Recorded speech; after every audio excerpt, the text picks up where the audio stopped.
Sejumlah menteri dari pemerintahan Israel mengundurkan diri di tengah konflik dengan Hamas yang masih berkecamuk. Hal ini mendapat kecaman dari Perdana Menteri Israel, Benyamin Netanyahu.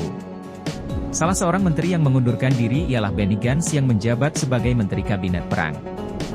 Dalam cuitan di akun X, Netanyahu mengatakan, tindakan yang dilakukan Benny Gantz tidak tepat.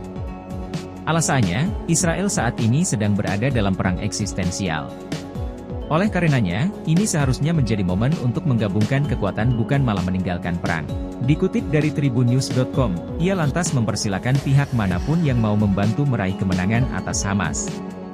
Kritikan juga dilontarkan Menteri Pertahanan Israel Yoav Gallant. Ia menilai, Benny Gantz telah melakukan kesalahan.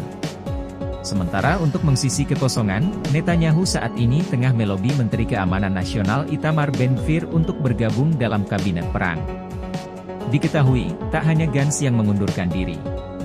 Sebelumnya, sejumlah pejabat senior militer Israel yang berada di unit pasukan pendudukan Israel, IOF, kompak mengajukan pengunduran diri massal.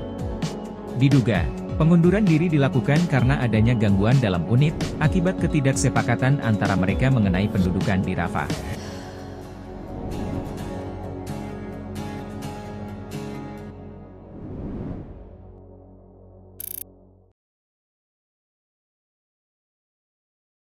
Download Tribun X sekarang, menghadirkan lokal menjadi Indonesia.